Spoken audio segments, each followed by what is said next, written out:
Welcome everyone. Today's video is not a trend. It's not a productivity hack. And it's definitely not for people who just want a quick dopamine rush. This is for people who are done surviving, done repeating the same habits, done pretending like they're okay. This video is for the version of you that's been screaming inside. I know I was meant for more than this. And for the next 21 days, we're going to rebuild you. One challenge at a time. One truth at a time. One step toward the life you were born for. But to truly understand what we're doing here, you have to understand something most people never do. The war isn't out there. It's in here. In your subconscious mind. Nikola Tesla once said, "If you want to understand the secrets of the universe, think in terms of energy, frequency, and vibration." But what he didn't say is this: you are a frequency machine, and the settings were programmed by your past, by your trauma, by your parents, by your fears, by every time someone told you, "Don't try too hard, you're not good enough, you'll never make it." Here's the painful truth. 95% of your thoughts, decisions, emotions, and actions are not made by you. They're made by your subconscious programming. Your subconscious mind is like the operating system behind your life. It decides what you believe, what you fear, what you deserve, what you settle for. And if you don't rewrite that program, you'll live the same day for the rest of your life. What is the subconscious? In simple words, let me explain it in a way even a child would understand. Imagine your brain is a smartphone. Your conscious mind is like the screen. What you see, tap, scroll. But your subconscious mind? That's the entire operating system, running in the background. You don't see it, but it controls everything. It decides how fast the phone runs, what apps you can use, and whether the phone even works at all. Now imagine if that operating system was filled with viruses. Beliefs like, "I'm not good enough. I always mess things up. People like me never succeed." And then you wonder why you fail, why you're stuck. Why motivation never lasts. It's not your fault. It's your programming. And it's time to uninstall it. That's what these 21 days are for. This isn't a challenge. It's a reconstruction. A deep rewiring of who you are, what you believe, and how you live. So today, we begin. Challenge 1. Identity your limiting beliefs. Before you build a new life, destroy the lies that control it. Let me ask you something powerful. What lies have you been calling truth your whole life? Because the truth is, you don't need to be more productive. You need to stop being poisoned. You can't pour fresh water into a cup filled with acid. So today, before you set goals or build habits, we clean the mental cup. What to do? Sit down with a blank page. Write 3 limiting beliefs that come up when you think about your future. Some examples. I'm too old to change. I'll never be consistent. I always ruin everything.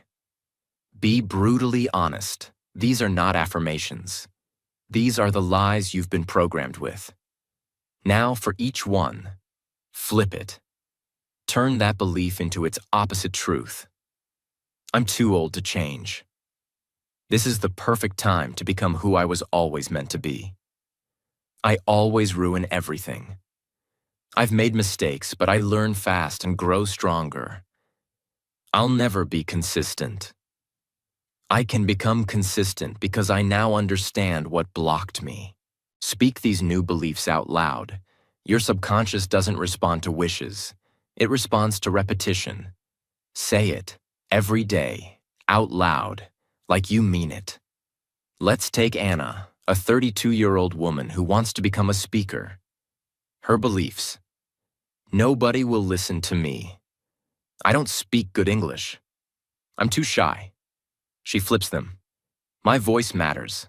I will connect with the right people. I can learn English fluently, one day at a time. My shyness is not a weakness. It's my quiet strength. She writes them, speaks them, lives them. And 6 months later, she speaks on her first podcast. Why? Because she didn't just change her words, she changed her beliefs. And beliefs control your life. Most people try to change their actions without changing their beliefs. It's like trying to build a mansion on top of broken ground. If your foundation is full of doubt, shame, and fear, every goal you build on top of it will fall. This challenge destroys the weak foundation and replaces it with strength. That's challenge 1. A mirror, a reset, a crack in the old program. Because before we can rise, we must know what we've been buried under. Challenge 2. The dopamine reset. 10-minute digital detox. Your brain is fried. Not because you're lazy, but because it's overloaded. Now we give it space to breathe, to heal, to remember what clarity feels like. Let me ask you a question that no one else dares to ask. When was the last time your brain was quiet? I don't mean silent in the room. I mean silent inside your head. Most people alive today are not living. They're scrolling, switching, jumping, reacting. From one notification to another, from one video to the next, from one quick check to an entire hour gone in a black hole of content. And they say they can't focus. They say they're tired. They say they're unmotivated. But the truth is, they're not broken. They're just overstimulated. They've been hijacked by the most addictive drug of this generation, dopamine. Dopamine is the chemical in your brain that gives you the feeling of, I want this. When you see a notification, your brain releases dopamine. When someone likes your post, dopamine. When you eat junk food, dopamine. When you see a new message, dopamine. It's not bad. But too much dopamine from unnatural sources, screens, sugar, scrolling, makes your brain sick. It's like giving a child unlimited candy. They become wild, restless, unfocused. That's how your brain feels right now, tired, burned out, but constantly chasing more. Most people who say they have no motivation, no energy, no focus, no patience, aren't lazy. They're just living in a constant state of mental chaos because the brain was not designed for this much input, this much noise, this much stimulation. Every second. You were not meant to check 17 apps before brushing your teeth. You were not meant to scroll past 1,000 faces before lunchtime. You were not meant to see news, war, gossip, jokes, lies, all in 5 minutes. That's not laziness. That's neurochemical burnout. So today, we begin the healing. Challenge 2. 10-minute digital detox greater than 10 minutes. No phone, no screen, no scroll, just silence. Not for punishment, but for recovery. How to do it. Find a place with no distractions. No TV, no laptop, no phone. Set a timer for 10 minutes. Put your phone in another room. Turn it off if needed. Sit or walk in silence. That's it. Don't try to meditate. Don't do anything. Just notice what happens inside you.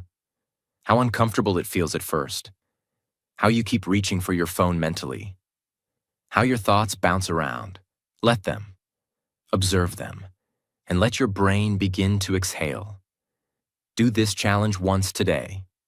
But understand this. This 10 minutes is not about silence. It's about power. The power to reclaim your mind. Because if you cannot sit with your own thoughts for 10 minutes, how will you ever trust them for a lifetime? This is the beginning of retraining your brain to feel peace without noise. to feel joy without distraction, to feel alive without checking a screen. And that is rare. In a world full of stimulation addicts, this is rebellion. And in rebellion, you find freedom. Let me tell you about Leo, a 24-year-old man trying to become a writer. He was frustrated. Every time he tried to write, he got distracted, bored, restless. He thought something was wrong with him, until he realized he couldn't even sit still for 5 minutes without reaching for his phone. He did this 10-minute detox every day, for 7 days. And something strange happened. At first he felt anxious, then bored, then calm. Then suddenly, ideas started flowing. He wrote 2 full chapters in one sitting. Why? Because his brain was no longer begging for escape. It had finally come home to itself. Silence is uncomfortable only for people who are running from their own mind.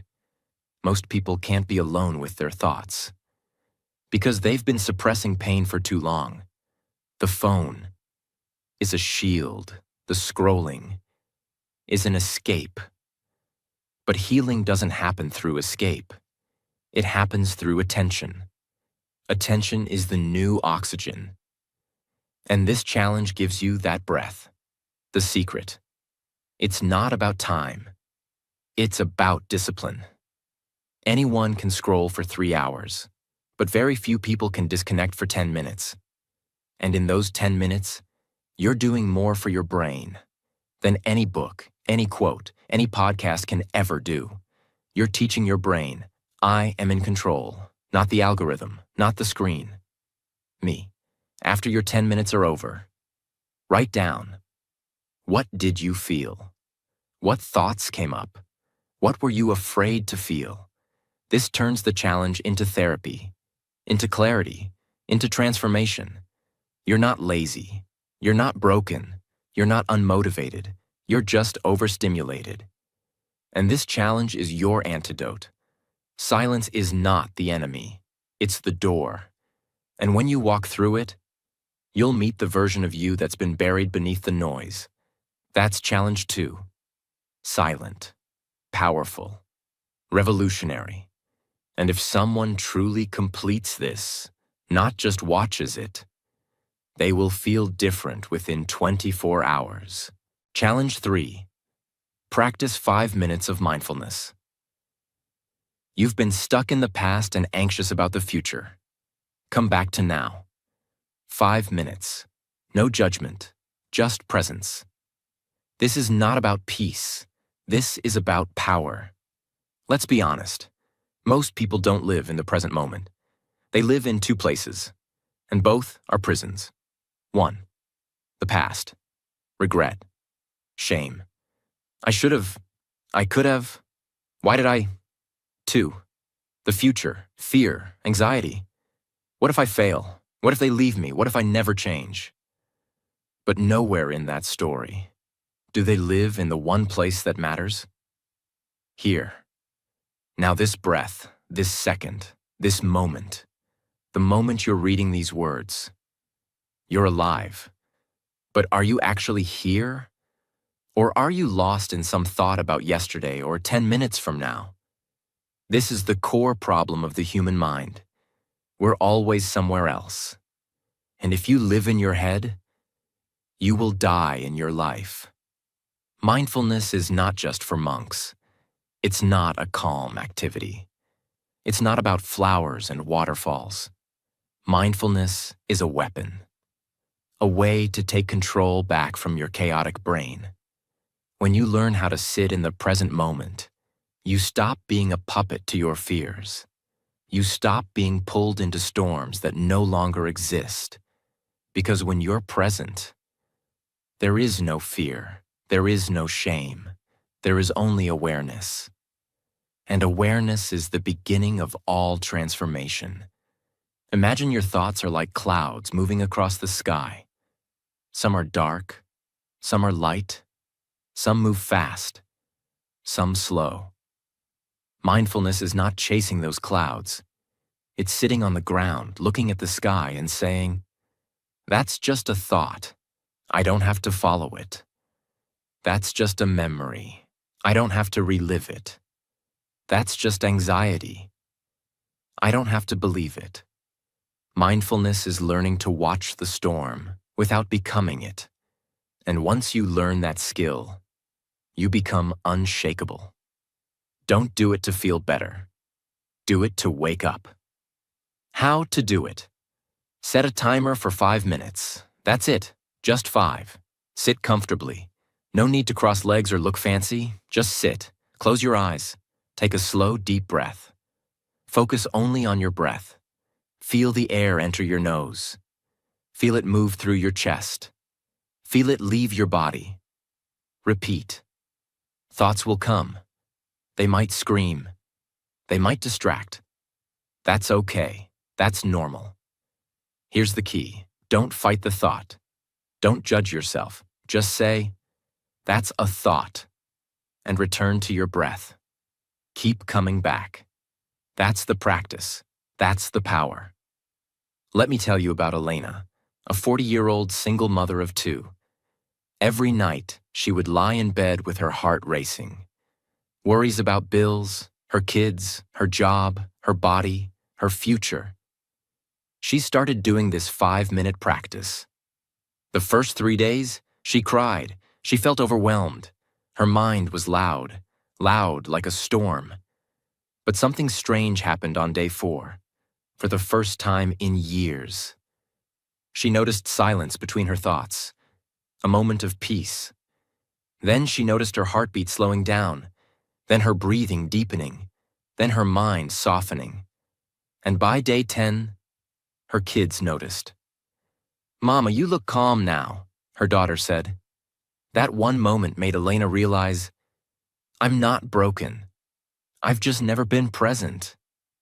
Most people live in survival mode because their brain is constantly alert, constantly reacting, fearing, worrying, defending. This challenge rebuilds your nervous system. It teaches your mind, you are safe. You don't need to panic every second. You are here. You are alive. You are okay. And from that place, you make better decisions. You speak more clearly. You stop overreacting. You stop overthinking. You become still. And in stillness, you become powerful. If your mind is too loud during this challenge, that doesn't mean you're doing it wrong. It means you're finally listening. You're finally hearing all the noise you've ignored for years. And that's progress. That's healing. That's courage. Because most people never face their thoughts. They just run. They scroll. They numb. But you're sitting in it. You're watching it. And you're returning to your breath. That is mastery. After your 5 minutes, write down, what thought showed up the most? Was there a moment of stillness? What did you learn about yourself in those 5 minutes? Because the deepest lessons you'll ever learn in life won't come from books. They'll come from the silence you learn to sit inside of. This is not about meditation. This is not about peace. This is not about escaping life. This is about facing life fully, honestly, without distractions, because the person who can sit with their mind becomes the person who can master their life. And that's what you're becoming now. That is challenge 3, not just a mental practice, but a foundational shift in the way you experience life. Challenge 4, write down 3 past mistakes plus lessons. You're not a failure. You're a learner with scars. Let's break a painful truth. Most people do not live in the present, not because of fear of the future, but because they are still bleeding from their past. They made one mistake and never forgave themselves. They hurt someone and carry the shame every day. They trusted the wrong person, and now they trust no one. They failed once. And now, they call themselves a failure. But the truth is, you are not your past. You are what you learned from it. And if you don't learn the lesson, you repeat the pain. That's why this challenge is not just about healing, it's about evolution. Your brain is wired to remember pain more than success. It's a survival mechanism. But when you don't process that pain, it becomes your identity. You stop taking chances. You stop opening your heart. You stop trusting yourself. So today, we take your worst moments and turn them into the fuel that builds your future. Regret is just wisdom trapped in pain. Let's free it. What to do? Take a pen and paper. Write down 3 things you deeply regret. A mistake, a choice, a lie, a missed chance, something you never forgave yourself for. For each one, ask yourself, what did this teach me? What did I learn about people, life, and myself? How has this made me wiser, stronger, more aware? Then write this sentence. I made this mistake. I am not this mistake. I carry the lesson. I release the shame. Read it out loud. Let me tell you about Daniel, 19 years old. He cheated on his final exam. He was caught. He lost his scholarship. His parents were ashamed. His teachers called him a disgrace. For 2 years, he stopped believing in himself. He worked small jobs. He avoided old friends. Every time he saw a student in a uniform, he looked away. Until one day, he wrote about it. He wrote exactly what happened. He wrote how much he hated himself. And then he asked himself, what did this teach me? His answer shocked him. I didn't cheat because I was evil. I cheated because I was scared. I didn't believe in myself, and I let fear make the decision for me. That one truth saved his life. He applied again to university. He wrote about that failure in his entrance essay. They accepted him because he stopped hiding the mistake. He used it as proof of growth. Most people think their past ruins them, but in reality, their relationship with the past is what destroys them. Your mistake didn't kill you, but your self-hatred might. So today, we do something very few people ever do. We honor the past, and then let it go, because healing isn't forgetting. Healing is remembering without pain. Call or message someone you hurt. Say one sentence.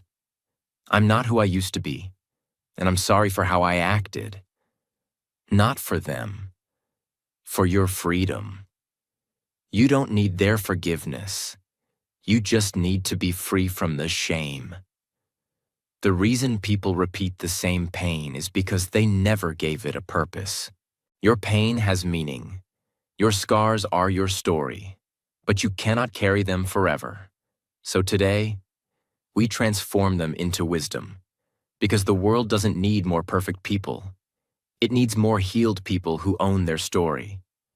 And now, you are becoming one of them. Challenge 5. Visualize your dream life.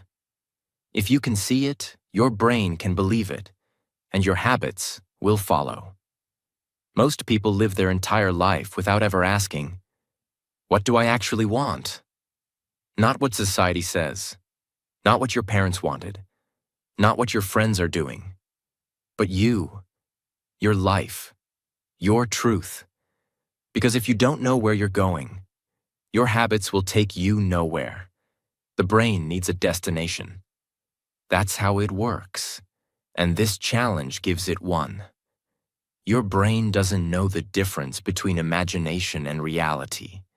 That's why you cry during movies. That's why you feel fear from a memory.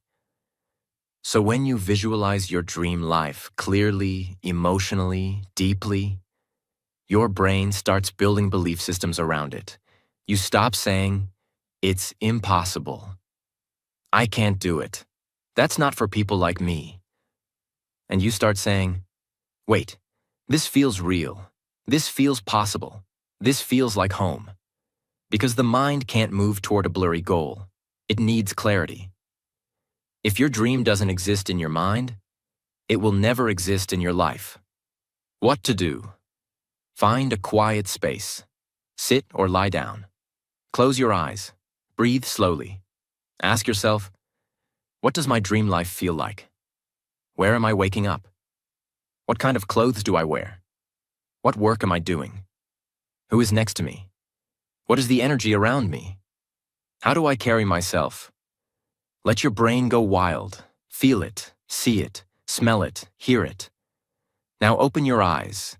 Take your journal and write a paragraph that starts with, "My dream life looks like this." Don't write what's realistic. Write what sets your soul on fire. Close your eyes for a moment and imagine this. You wake up not to an alarm clock, but to the sound of soft waves outside your window. Your home is built on a quiet hill near the ocean. The sunlight enters through giant glass windows, gently touching the white curtains. You stretch your arms and smile, not because it's a weekend, but because every day of your life now feels like one. You walk barefoot on the wooden floor of your dream house, warm, peaceful, calm. The air smells like coffee and ocean breeze. Your kitchen? It's modern, spotless, filled with your favorite foods, colors, and a small coffee bar you always wanted. There's an open bookshelf in the living room, filled with books that once changed your life. Now they sit like trophies. Every room in the house tells a story. The art on the walls isn't expensive. It's meaningful. It reminds you how far you've come. Your work desk overlooks the sea. You no longer work to survive. You work to create, to inspire, to enjoy. You walk into the backyard. There's a small garden you planted, a tree with a bench under it. A journal waits on that bench. You sit, you write, you feel alive. You no longer chase peace. You live inside it. This isn't just a house. This is your dream life. Use this kind of vision, detailed, emotional, real, to guide your daily actions. Don't just say, "I want a better life." See it, feel it, hear it, smell it, taste it. Write down your dream life in full detail. Your home, your mornings, your food, your work, your health, your energy, your relationships, your peace. Keep this vision in your journal, on your wall, or inside your heart, and let it pull you forward every single day. Because when you can visualize it clearly, you start living it powerfully. Record a voice note describing your dream life. Play it every morning, every night.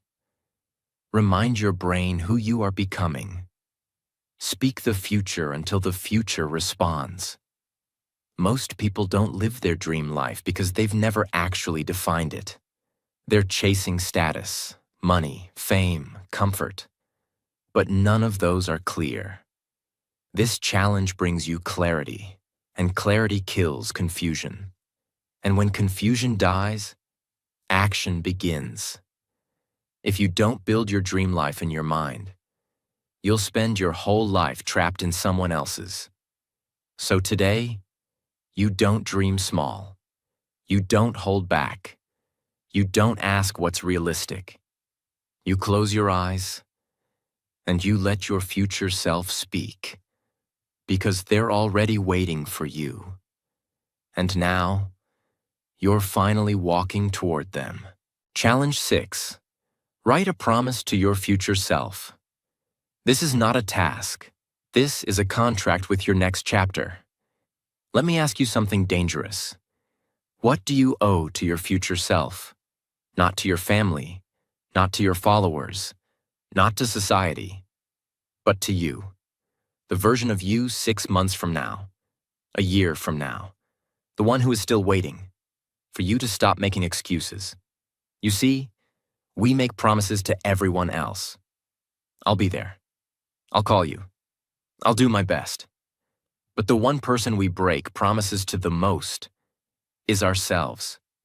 And that's why your self-worth is low. Because your subconscious remembers every time you said, "Tomorrow I'll start. This is the last time. Next month, I'll be better."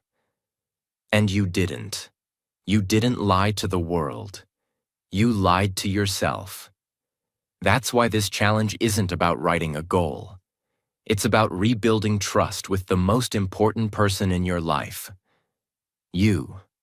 The subconscious mind doesn't care about motivation. It only responds to evidence. Every time you break your word to yourself, you give your brain proof that you are not serious, not consistent, not worthy of trust. And that belief destroys your ability to take action. But when you make a promise and honor it, something magical happens.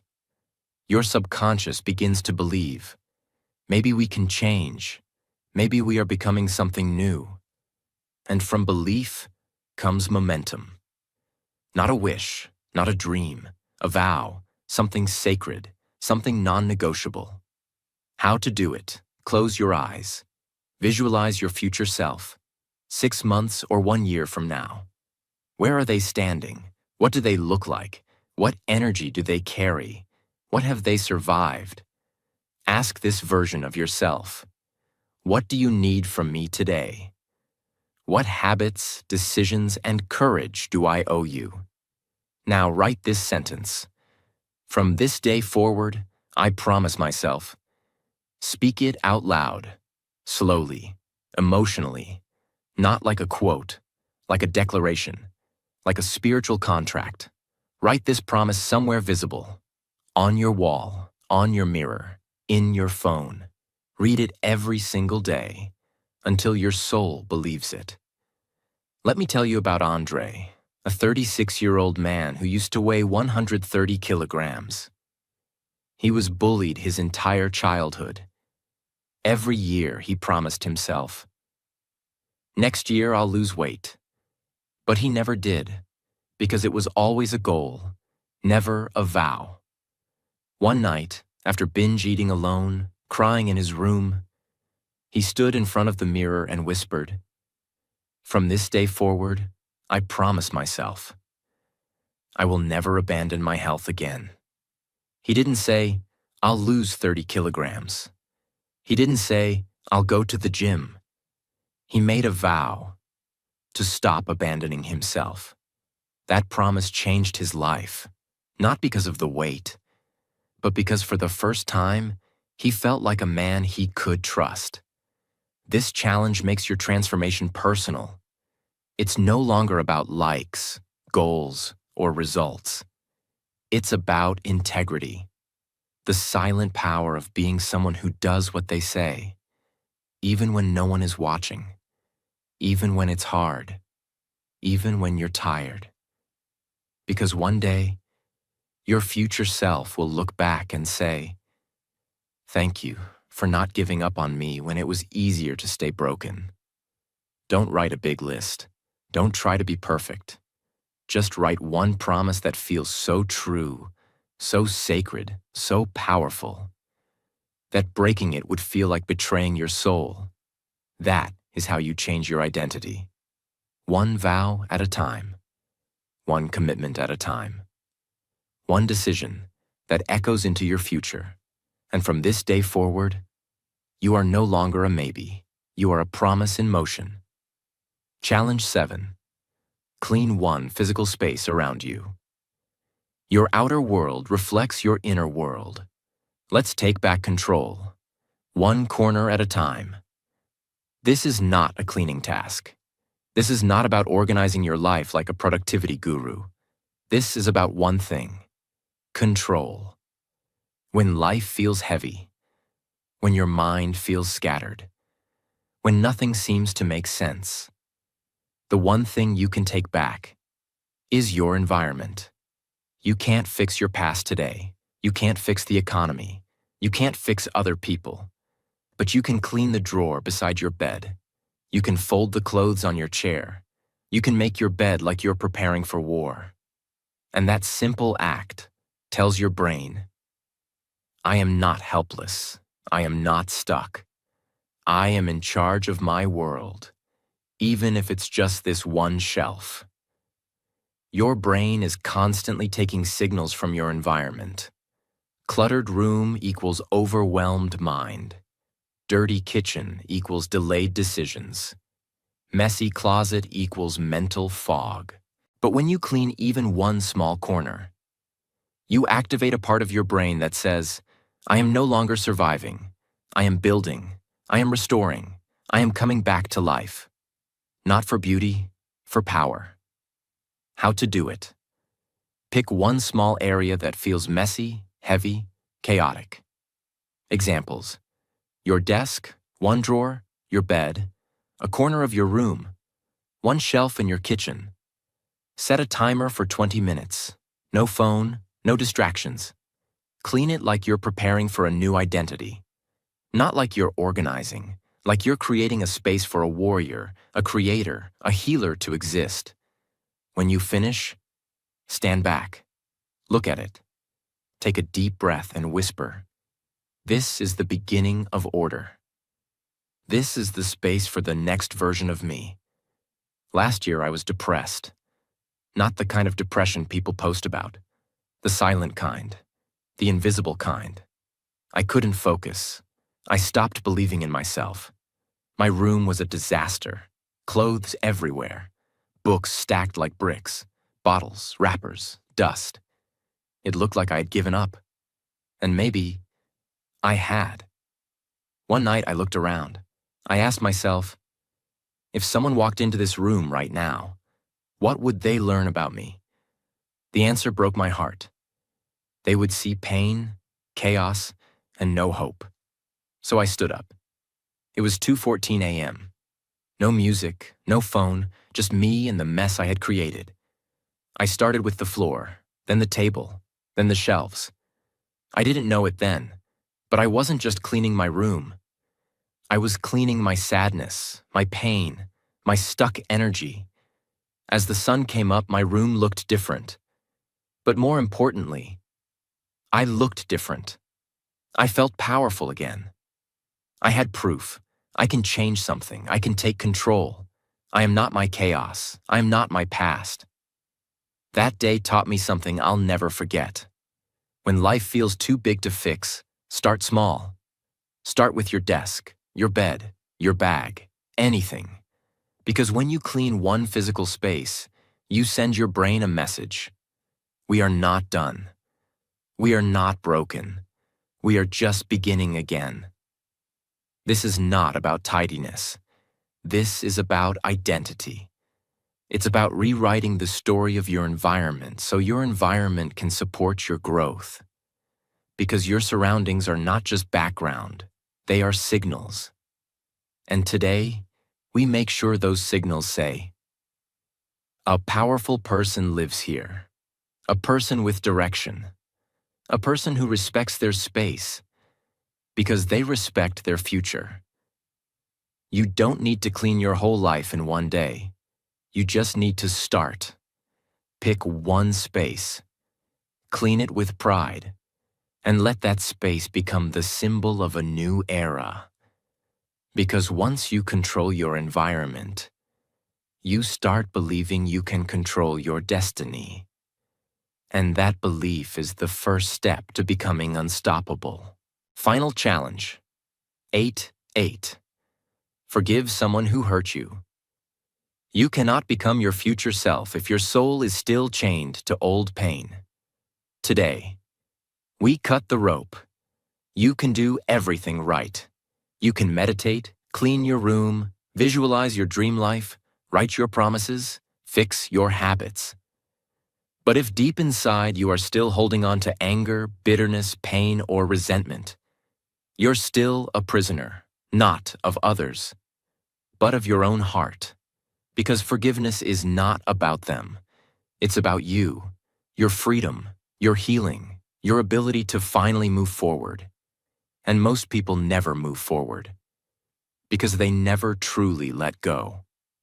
Let's be very clear. Forgiveness does not mean that what they did was okay, that you forget the pain, that you allow them back in your life, that they win and you lose. No, forgiveness means, I will no longer let this pain poison me. I will no longer carry this person's mistake inside my body. I deserve peace. I deserve freedom. And I'm choosing it now, even if they never apologize. Forgiveness is not weakness. It is the highest form of strength. It's saying, you no longer have access to my nervous system. You no longer control my emotions. You no longer get to live in my head rent-free. Forgiveness is not a gift to them. It is a release for you. You've carried this long enough. It's time to let go. How to do it? Close your eyes. Breathe deeply. Go back to the moment.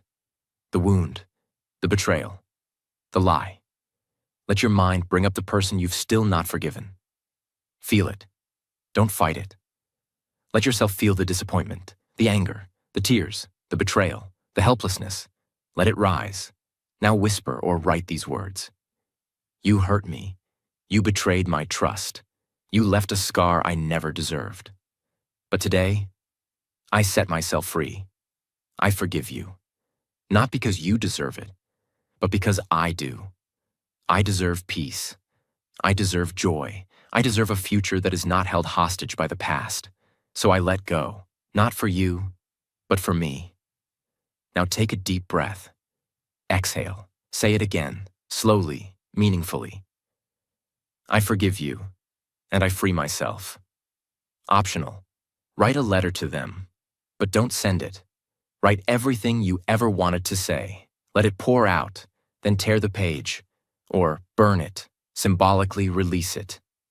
Imagine this. You're holding a burning piece of coal tightly in your hand. Your hand is in pain. It's turning red, blistering. But you refuse to let it go. You say, this coal represents what they did to me. This is my proof that I was hurt.